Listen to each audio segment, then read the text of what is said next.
नमस्कार मित्रांनो, आजच्या इंग्लिश स्पीकिंगच्या व्हिडिओमध्ये आपण डिस्कस करणार आहोत मस्ट आणि मस्ट हॅव. एखादी गोष्ट तुम्ही करायलाच पाहिजे असं आपल्याला जेव्हा सजेशन द्यायचं असते तेव्हा आपण मस्टचा वापर करतो. जसं you must where helmet while riding bike. तुम्ही बाईक चालवत असताना हेल्मेट घालायलाच पाहिजे.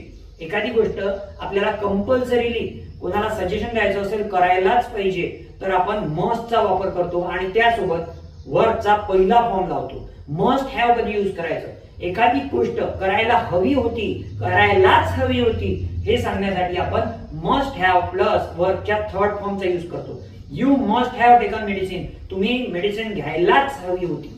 तर अशाच प्रकारे तुम्हाला इंग्रजी शिकायचं असेल तर आपल्या चॅनलला लाईक करा, सबस्क्राईब करा आणि तुमच्या जवळच्या मित्रांना शेअर करा. Thanks for watching this video. नमस्कार मित्रांनो, आजच्या इंग्लिश स्पीकिंगच्या व्हिडिओमध्ये आपण डिस्कस करणार आहोत मस्ट आणि मस्ट हॅव.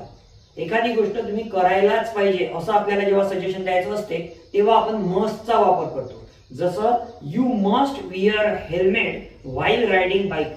तुम्ही बाईक चालवत असताना हेल्मेट घालायलाच पाहिजे.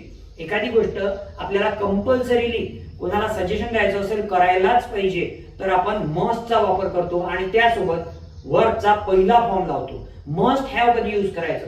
एखादी गोष्ट करायला हवी होती, करायलाच हवी होती हे सांगण्यासाठी आपण मस्ट हॅव प्लस वर्बच्या थर्ड फॉर्मचा यूज करतो.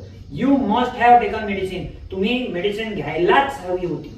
तर अशाच प्रकारे तुम्हाला इंग्रजी शिकायचं असेल तर आपल्या चॅनलला लाईक करा, सबस्क्राईब करा आणि तुमच्या जवळच्या मित्रांना शेअर करा. Thanks for watching this video.